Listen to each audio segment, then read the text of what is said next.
Gandalf, Mithrandir, Stormcrow, whatever you call this character, there's no denying that he is one of, if not the most, iconic character in the Lord of the Rings series. Book or movie, so integral and impactful to each story that he isn't just in one of Tolkien's writings, but nearly in all of them, which is an honor that only a handful of characters in Middle-earth receive. Considering that he is the most impactful character, loved by millions around the world, it is a given that his fall in Moria is one of the most heart-wrenching moments in Tolkien's saga. Likewise, his return to the Fellowship is equally as impactful. So that raises an important question, especially in our world today with adaptations that just don't stack up to the originals. Did Peter Jackson do Gandalf justice? Specifically, how does Gandalf's return as the White Wizard compare to Tolkien's lore? Well, in this video, we're going to add up all the differences between the original text and the film version to see what the end result is. And personally, I think you might be surprised at your own answer by the end of this video. My name is Gibby, and yes, I got a facelift, but that's besides the point. Welcome back to episode 25 of Movies vs. Manuscripts Lord of the Rings edition. This is the show where I go scene by scene in the greatest film trilogy of all time,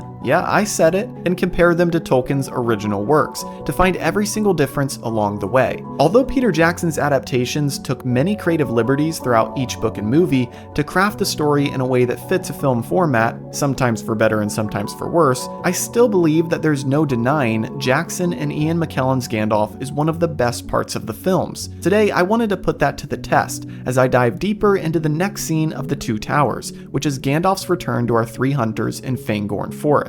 The corresponding chapter in the book is quite different, as it essentially acts as a narrative catch-up for the reader. But since Peter Jackson has been showing us scenes that a reader wouldn't have gotten to yet, it freed him up to craft Gandalf's return in a way that worked best for this medium. Of course, before we jump into the analysis, I wanted to shout out this commenter from a previous episode. Each week I select one of my favorite comments to highlight, so when you're done watching this video, be sure to leave your thoughts below to potentially get featured next. Also, there's about 40% of you who literally watch this series every single Saturday, but have yet to subscribe. So if it has simply slipped your mind and you want to support the channel, hit that button and join the community. As always, I'll cover all the changes across the four major categories of characters, timeline, location, and plot. But first, let's refresh our memory on what happens during these scenes of the movie. Today, we have a mixture of scenes, with the majority of our analysis focusing on Gandalf's return, but we also need to address Merry and Pippin's scenes with Treebeard, which Jackson sprinkles throughout the entire Two Towers film. They're brief, but hey, you know the rules, no skipping scenes. If you don't recognize a scene, by the way, it's because I only use the extended edition, which in my opinion is the only right way to watch. Anyway, picking up from where we left off last week, we see Gimli touching blood on some leaves in the forest, and after tasting it, realizing that it's orc blood. We then see Aragorn look to the ground and say that he sees strange tracks he doesn't recognize. Gimli remarks that the air in the forest feels stuffy and close together, and we get a brief history lesson from Legolas about how old the forest is and how he senses its anger. After hearing some strange noises around them, Gimli raises his axe, which angers the trees even more, and Aragorn instructs him to lower his weapon. After Legolas tells Gimli that the trees have feelings, he senses the presence of someone in the forest and tells Aragorn that the White Wizard approaches. Thinking that the White Wizard is Saruman, the three companions ready their weapons and suddenly attack the bright white figure, who deflects their weapons and stands atop a stone, shining so bright that they can't see his face. He then begins to speak with the voice of Saruman, but after talking, it slowly turns into Gandalf's voice, and the three hunters realize who the wizard is. With joy and amazement, they greet Gandalf and ask what happened to him, and the scene cuts to fill us in on Gandalf's fight with the Balrog and his resurrection. Then we see our four companions walking through the woods as Gandalf tells them that Merry and Pippin are safe, the forest is waking, and that they must ride to Edoras. After making it out of the woods, Gandalf whistles and his horse Shadowfax runs up to him. We then cut to Merry and Pippin, who are with a singing Treebeard. They are nearly falling asleep on him as he carries them all the way to his home at the foot of the mountains. Eventually, they make it to Treebeard's home, and he sets them down to rest while he goes and takes care of some business in the forest. Lastly, we cut to Aragorn and Gandalf standing in the night as they seem to have stopped to camp for a bit. They discuss Frodo and the Ring, the fate of Middle-earth, and how Sauron fears the heir of Isildur. And that is where we'll cut off for this week. Like I said, 90% of this is Gandalf and our three hunters, with a little taste of Merry and Pippin, which we'll address later. First, let's go over our character, timeline, and location differences. But do you know what's absolutely insane this week? Our character, timeline, and location categories get a complete pass. I'm 25 episodes into the series, and I believe this is the first time this has happened. Sure, we've had weeks where 1 or 2 of the 3 get a pass, but to have all 3 be accurate is quite insane. Now, technically, there is some discrepancy in terms of Gandalf's physical appearance compared to the movie, but that relates way more heavily to the plot changes, which we'll get to in a moment. Before I leave this section, I do just want to toss this over to you in the comment section, because I find it hard to believe that there aren't any changes for these 3 categories. So if you noticed any timeline, location, or character changes that I didn't pick up on, please comment down below. Anyway, it kind of works out that we don't spend too much time on these first 3 categories, because this week we have so many plot changes to fit into the video. As always, I can't go line by line through the chapter, and this week the chapter is filled with dialogue. So if you're wanting to experience Middle-earth for yourself in a whole new way, check out my link in the description to claim your free trial of Audible today. You'll get 1 free audiobook, and you can follow along with me each week. Anyway, let's jump into the changes. The first change is a really quick and easy one. Right at the beginning of the scene, we see Gimli taste some blood that he found on the leaves in the forest, and he says that it's orc blood. This never happens in the book for one main reason, which is that an orc never chases Merry and Pippin into Fangorn. As we covered last week, the movie adds suspense to their escape and their first encounter with Treebeard, as Peter Jackson has Grishnak chase the halflings into the woods. But this doesn't happen in the book because Grishnak dies during the battle with the Rohirrim. For more details, you can check out last week's episode. Next, we see Gimli raising his axe, and we have a brief conversation about the forest itself, as Gimli says it feels stuffy and Legolas says that the trees are angry. There are a few changes in this part of the scene concerning the dialogue and narrative, but it really can all be boiled down to Gimli. Gimli is really done dirty in this scene, as in the book he is a lot more aware and not as scared. For starters, Gimli never raises his axe. In fact, he even mentions that he'll keep it loose in his belt, but not for use on the trees. In the book, Aragorn had already warned him of using the axe on these trees the night before when they were camping out and making a fire. So I think Gimli knew better than to raise it threateningly. Also, Legolas is the first to point out the stuffiness of the forest, not Gimli. Then Gimli adds on that it is stuffy, but not as bad as Mirkwood. He then says that although wood elves are strange folk, Legolas's talk about the forest comforts him, and he'll follow the elf wherever he goes in the woods. He closes it out by saying the line about keeping his axe loose, and tells Legolas to have his bow ready, as he's still on edge from the strange old man's visit the night before. Next, the trees never make noise or talk to each other as the hunters walk around. This also means that Legolas doesn't give explanation as to why they talk, saying that elves taught them to ages ago, and Gimli doesn't say what do trees have to talk about. Before we get to the White Wizard's involvement, I want to mention one small omission, which is Aragorn finding Merry and Pippin's footprints along the Entwash. He sees their footprints in the ground where it is wet near the water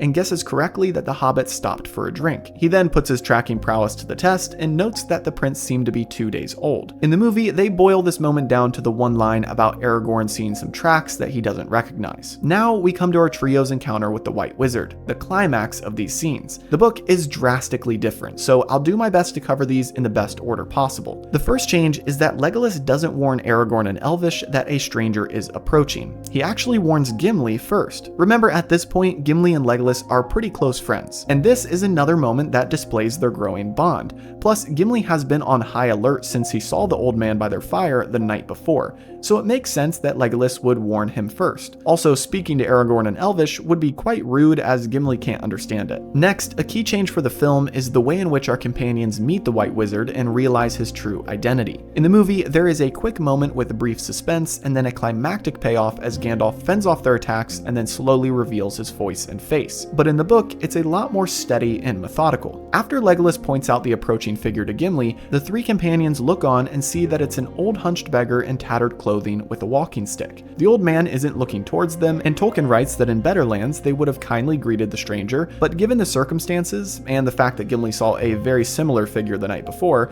they are on high alert. After a few moments of waiting, Gimli, who is convinced the figure is Saruman, shouts to Legolas to bend his bow and get ready to shoot, but Aragorn and Legolas say that they must wait to confirm the identity of the stranger, or else they might accidentally kill an innocent old man. Suddenly, the old man, with surprising agility, bounds up towards them as they're on a raised area and speaks to them. He greets them and asks about their tale, but they refuse to answer until he gives them his name. Of course, Gandalf continues to be cryptic, however, and instead of giving his name, he sits down on a rock and continues to press them about their tale. He does say that they know his name, and I guess in his opinion that's a good enough reason not to share it with them. I can't go into all the dialogue as there are a few back and forth lines before the next part of this interaction. However, this conversation struck me as very similar to running into someone you know at the store, except you don't know their name. They come up to you and they seem to know all about you, but you just can't remember who they are. Over and over, Gandalf repeats his greeting to them as if one of these times it'll strike the right chord in their memory, but it'll take more than that by the end of this exchange. The second key change is that in the book, the order of events are slightly mixed up, as they attack the old man after this strange interaction of him refusing to share his name. Gimli puts his axe to the man, calling him Saruman and demanding that he tell them where they took the halflings. Then Tolkien writes that the old man was too quick for Gimli and sprang to his feet, leaping to the top of a large rock. His gray tattered garments were flung off and he was wearing bright white clothing. He lifted his staff and Gimli's axe leapt from his hand, Aragorn's hand burned and stiffened around his sword hilt, and Legolas's arrow burst into flame. Now you might be thinking, this is pretty similar to the movie. Well, the reveal is what is quite different, as a majority of the dialogue and preamble already happened while Gandalf was acting like the old man in grey clothing. In the book, as soon as this quick attack is thwarted, Legolas cries out Mithrandir, as he instantly realized who the stranger was. Gandalf then responded by saying, "Well met, I say to you again, Legolas." This is a key bit of writing, as this was the greeting line the stranger had used multiple times to the trio before, "Well met." This struck me as very biblical, as Tolkien was a devout Catholic and would have been very familiar with Jesus' resurrection. If you don't know, in the Bible, Jesus met multiple people after his resurrection and hid his identity from them, only revealing it after a bit of talking. There are a couple instances of this that I won't get into right now, but Gandalf's return to Middle-earth is a very similar scenario, with him coming back to the trio, disguised but peacefully talking to them, almost testing to see if they would recognize him. After his reveal, we then get very similar dialogue to what is in the movie, with Gandalf saying things like, "I am Saruman," at least Saruman as he should have been. Okay, so now we come to a long bit of conversation between Gandalf and our three companions, which pretty much takes up the rest of the chapter. In the movie, they obviously condense this down to the basics to save time. However, as time isn't an issue in the book, this is when our four characters catch each other up on their parts of the story. So here are the key highlights which are omitted from the film. First, Gandalf mentions that he's been receiving word and updates on the Fellowship's journey since the river from Gwaihir the Great Eagle. Legolas suddenly has an aha moment as he finally puts together the puzzle pieces that the flying creature he has seen multiple times in their journey has been an eagle all along. Second, Gimli then remarks that Gandalf must have an update about Frodo and Sam, and Gandalf says that he cannot be sure about their current state, but he does mention that at one point the enemy almost found the hobbits, but Gandalf strove with the Dark Tower, distracting it long enough for the two to escape its sight. Gandalf also refers to Frodo as being alone, and Legolas tells him that he isn't alone, as Sam went with him. In the movie, they save this line for Aragorn when him and Gandalf are speaking to each other later. Third, speaking of later conversations with Gandalf, we then have a chunk of dialogue which Peter Jackson uses later in the movie. Gandalf speaks about the ring and how the enemy still doesn't think that they are planning to destroy it. Fourth, Gimli asks if Saruman is indeed a traitor, and Gandalf replies that he is a traitor in two ways, as Saruman's actions have worked against the Dark Lord as well as themselves. He then mentions that Saruman's treachery is perhaps the strangest thing to happen this age, and that Saruman is in more trouble than he knows, as the Dark Lord knows of his treachery, yet Saruman cannot hope to defeat Mordor without the ring. Fifth, Gandalf also mentions that Saruman is unaware of the winged messenger, and Legolas remarks that he shot down the dark steed on the river. Gandalf then tells him that although you can kill its steed, you cannot kill the rider, as the messenger is one of the 9 Nazgul. And at number 6, Gandalf then mentions that yet another danger Saruman hasn't accounted for is Treebeard, and after Aragorn asks who Treebeard is, Gandalf explains the Ents and Merry and Pippin's role in Fangorn Forest. And at number 7, Gimli asks if Gandalf was the old man they saw the night before, and Gandalf says that he was not. He says the old man must have been Saruman, as it certainly wasn't himself, and then thanks Gimli for not confusing him for the traitor. Now that we've gone over the key points of their conversation, it's probably important to cover a portion of the dialogue that Peter Jackson did actually show,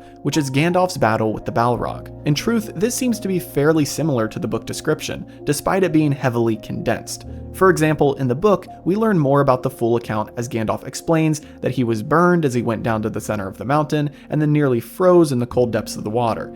Then he mentions that the Balrog's fire was put out in the water and he was slimy like a snake. Then he explains how they fought through the tunnels of the mountain, which even the Dark Lord himself doesn't know, and which the nameless things of the earth gnawed. Then, very similarly to the movie, Gandalf explains how they went upon the remains of Durin's tower, and Gandalf used lightning to smote his enemy upon the snowy mountainside. But here's the main difference, which is the means by which Gandalf was saved. In the movie, we are almost given this idea that the Valar themselves saved Gandalf and teleported him to safety, but Tolkien was a lot more realistic than that. While Eru Ilúvatar might have saved Gandalf from dying on the mountainside, spending each day as long as a life age, his physical body was recovered by Gwaihir, who was sent on Lady Galadriel's orders to search for Gandalf. He then was taken to Caras Galadhon, where he was healed and clothed in white. And that segues us into the next omission, which is the Lady Galadriel's words to each companion. To Aragorn, Galadriel tells him that the Grey Company rides to them, and she foreshadows the paths of the dead. To Legolas, she says, "Beware of the sea." And after Gandalf gives these messages to them, Gimli solemnly asks if the lady mentioned anything about him, and Gandalf says that she did indeed, and that the message was, "To Gimli, son of Gloin, give his ladies greetings. Lockbearer, wherever thou goest, my thought goes with thee. But have a care to lay thine axe to the right tree." After this, Gimli is full of joy and delight, as if his long-distance girlfriend has finally written him a love letter after months apart. Now, before we move on to Merry and Pippin's brief scene with Treebeard, we have one more change, which is Shadowfax's arrival. It is quite a simple change, but makes sense if you know the book. In the movie, we see Aragorn and Legolas with their horses as Gandalf whistles for Shadowfax, but in the book, their horses are gone. If you recall from Saruman's mysterious visit to their camp the night before, their horses disappeared.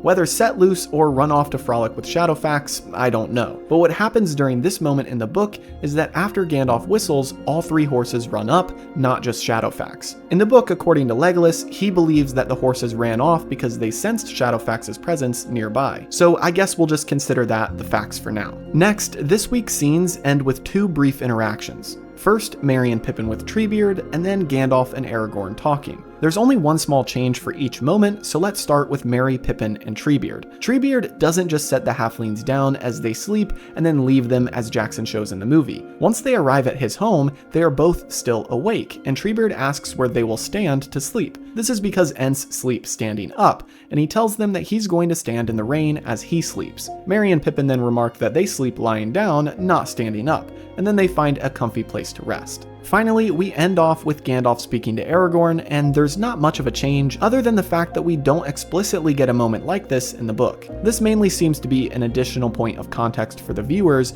but this is also an extended edition scene, so even Peter Jackson must not have thought it was required for the main cut. There are some things pulled from Gandalf's dialogue with the three hunters when they encounter him in Fangorn, but for the most part, this is made-up dialogue that just sums up where we're at in the story. Saruman has committed treason, Theoden's mind is poisoned, and Frodo and the ring are still hidden. I don't mind this little scene as it sets us up perfectly for the transition to Frodo and Sam's scenes, which we come to right after this one. But that's a story for next week. As for this week, let's go back to our original question. Now that you've heard all the differences, what do you think of Gandalf's return in the book compared to the movie? Did Peter Jackson do it justice, even with the changes he made? Personally, I think Gandalf's return is quite epic in the film, and it makes sense that they wouldn't need the hour-long conversation that they have in the book. But hey, that's just me. What do you think? As always, thanks for watching, and if you enjoyed, be sure to subscribe and check out the full series playlist to catch up on any episodes you might have missed so far. Have a great week, and I'll see you in the next episode.